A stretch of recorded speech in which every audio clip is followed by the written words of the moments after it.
Hello guys, आज हम लोग पढ़ेंगे एनर्जी ऑडिटिंग के एलिमेंट्स। तो एनर्जी ऑडिटिंग के एलिमेंट्स कौन कौन से होते हैं, पहले तो एनर्जी ऑडिटिंग देख लेते हैं। एनर्जी ऑडिटिंग क्या होता है? तो एनर्जी ऑडिटिंग जो रहता है, जिस एज ए एग्जांपल हम लोग अपने बही खाते की ऑडिटिंग करते हैं, अपने बही खाते को देखते हैं कि कहाँ पे ज़्यादा खर्च हो रहा है, कहाँ पे कम खर्च हो रहा है। ठीक है, उसी तरह हम लोग एनर्जी को भी देखते हैं कि कहाँ पे ज़्यादा खर्च हो रही है हमारे घर में, कहाँ पे कम खर्च हो रही है हमारे घर में। ठीक है, तो उस ऑडिटिंग को करने के लिए हमको कुछ पॉइंट्स को ध्यान रखना होता है। तो क्या क्या पॉइंट्स हैं वो?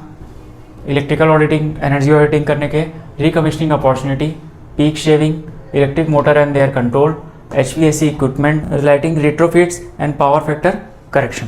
फर्स्ट जो है हम लोग का रिकमिशनिंग। तो रिकमिशनिंग मतलब हम लोग को क्या करना है? रिकमीशन करना है, रिकमीशन करना है। तो रिकमीशन किसको करना है हम लोग को?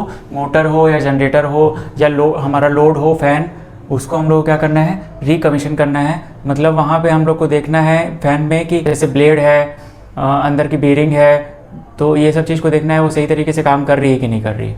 ठीक है, और कंट्रोल स्ट्रेटजी हम लोग को देखना है कि कंट्रोल सही तरीके से हो रहा है कि नहीं, फ़ैन का या कोई से भी ड्राइव जो लगी हुई है उसका कंट्रोल हो रहा है कि नहीं हो रहा है।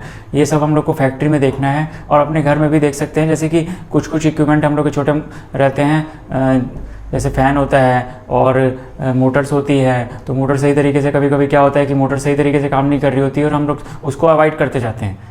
तो उससे क्या होता है? एनर्जी लॉस होता है। वहाँ पे मोटर का बेरिंग ख़राब है और हम लोग उसको क्या करते हैं? डिले करते हैं कि हम लोग आज नहीं बनाएंगे, कल बनाएंगे, उसको आज नहीं देखते हैं, कल देखते हैं। तो उससे क्या होता है? बहुत सारी हमारी एनर्जी लॉस होती जाती है। एनर्जी लॉस होने के कारण हम लोग का बिल में इफेक्ट पड़ता है, बिजली के बिल में जो है हम लोग का इफेक्ट पड़ता है। ठीक है, तो सेकंड जो हम लोग देखते हैं पीक शेविंग। पीक शेविंग जिस तरह मनुष्य जो है शेव करता है, ठीक है, उसी तरह हम लोग जो साइनोसाइडल वेव या कोई से भी लोड, हम लोग का लोड कर्व जो होता है वो उसमें पीक आता है, तो उसको पीक को हम लोग क्या करना रहता है? कम करना रहता है। तो उसको क्यों कम करना रहता है? अगर ज़्यादा पीक आएगी तो हम लोग का जो लोड कर्व रहेगा वो एवरेज वैल्यू जो रहेगी उसकी कम हो जाएगी। ठीक है, और पीक वैल्यू शॉर्ट ड्यूरेशन में कभी कभी आता है, मतलब इंस्टेंटेनियस कभी कभी क्या होता है? पीक आ जाता है। तो उसको हमको क्या करना रहता है? रिड्यूस कर देना होता है। और लो ड्यूरेशन ज़्यादा पीक भी होती है, शॉर्ट ड्यूरेशन भी होती है और लॉन्ग ड्यूरेशन पीक भी होती है। लॉन्ग ड्यूरेशन पीक उतना ज़्यादा इफेक्ट नहीं करती है, लेकिन शॉर्ट ड्यूरेशन पीक जो है हम लोग की इफेक्ट करती है। ठीक है, और electric motor and their control, मतलब इलेक्ट्रिक मोटर को हम लोग को किस टाइप से कंट्रोल करना है? VFD से कंट्रोल करना है कि फ़ैन लोड इस टाइप से कंट्रोल करना है? तो वेरिएबल फ्रीक्वेंसी टाइप। तो फ्रीक्वेंसी जो रहती है उसको कंट्रोल करके हम लोग क्या कर सकते हैं? स्पीड को कंट्रोल कर सकते हैं। क्या फॉर्मूला रहता है? 2πf/P, 2πf/P। हम लोग फ्रीक्वेंसी को कंट्रोल करते हैं तो स्पीड भी कंट्रोल हो जाती है हम लोग की। तो हम लोग स्पीड को क्यों कंट्रोल करेंगे? हम लोग स्पीड ऐसे ही चलते रहने देंगे, मतलब वो नॉर्मल स्पीड में चल रहा है तो चलते रहने देंगे। अगर नॉर्मल स्पीड में चलते रहने देंगे तो हम लोग को ये दिक्कत आ जाएगी कि इलेक्ट्रिकल इक्विपमेंट है वो क्या करने लगेगा? ज़्यादा हम लोग का एनर्जी जो है लॉस होने लगेगा। कैसे और लॉस होने लगेगा? हम लोग का ज़्यादा एनर्जी कंजम्पशन होगा ना, जब हमको कम स्पीड की ज़रूरत है तो हम लोग ज़्यादा स्पीड में चला रहे हैं उस समय, तो एनर्जी लॉस हो गई। हम लोग को जहाँ जितनी ज़रूरत है स्पीड की उतना ही चलाएंगे, वेरिएबल फ्रीक्वेंसी टाइप से हम लोग कंट्रोल करेंगे, तो हम लोग को क्या मिलेगा? एनर्जी जो है वो सेव होगा।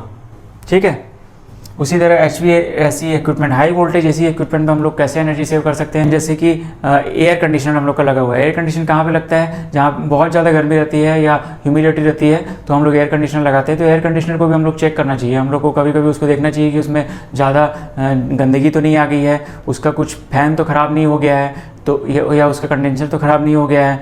तो उसमें कुछ भी अगर इक्विपमेंट अंदर का इक्विपमेंट एयर कंडीशनर में ख़राब होता है तो एनर्जी लॉस प्रॉब्लम बन सकती है। तो उसको हम लोग को देखना रहता है। तो रिकमिशनिंग, मंथली कमिशनिंग कर सकते हैं, या तो हम लोग डेली कमिशनिंग तो नहीं कर सकते, वीकली कमिशनिंग कर सकते हैं। ठीक है, उसको हम लोग को देखना रहता है, अपग्रेड करना रहता है कि कोई इक्विपमेंट ख़राब तो नहीं हो गया उसमें। और सेकंड जो रहता है हम लोग का साइक्लिंग चिलर, मतलब बहुत ज़्यादा हम लोग को चिलर इक्विपमेंट की ज़रूरत रहती है, मतलब ठंडे इक्विपमेंट की ज़रूरत रहती है, तो उसको हम लोग को साइक्लिंग चिलर यूज़ करते हैं। तो उसको भी देखना रहता है, अपग्रेड करना रहता है और उसको वेरिएबल स्पीड से चलाना रहता है। वेरिएबल स्पीड अगर एयर कंडीशनर में भी रखते हैं तो एयर कंडीशनर में वेरिएबल स्पीड क्यों रखते हैं हम लोग? क्योंकि हम लोग को जितना ज़रूरत हो हम उतना ही काम लें और एनर्जी को सेव करें। ठीक है, लाइटनिंग रिट्रोफिट्स का मतलब ये है कि एनर्जी कंजम्पशन जो रहेगा लाइटनिंग का वो हम लोग को कम करना रहता है। तो जैसे कि अभी आप लोग देखते होंगे पहले ग्लो लैंप यूज़ होता था, मतलब लैंप जो यूज़ होता था बहुत ही ज़्यादा फिलामेंट वाला लैंप यूज़ होता था। अभी LED लैंप यूज़ होता है, क्योंकि LED लैंप से क्या होता है? हमारी एनर्जी जो है वो सेव होती है। तो पावर फैक्टर करेक्शन ये होता है कि जब लो पावर फैक्टर रहेगा तो करंट ज़्यादा कंजम्पशन करती है कौन सी मोटर? Induction motor.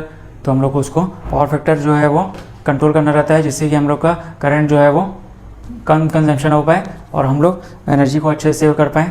तो thank you for watching this video. इसी से रिलेटेड टॉपिक्स में अगर कोई वीडियो चाहिए होगा तो आप कमेंट सेक्शन में बता सकते हैं। Okay, thank you very much. फिर हम लोग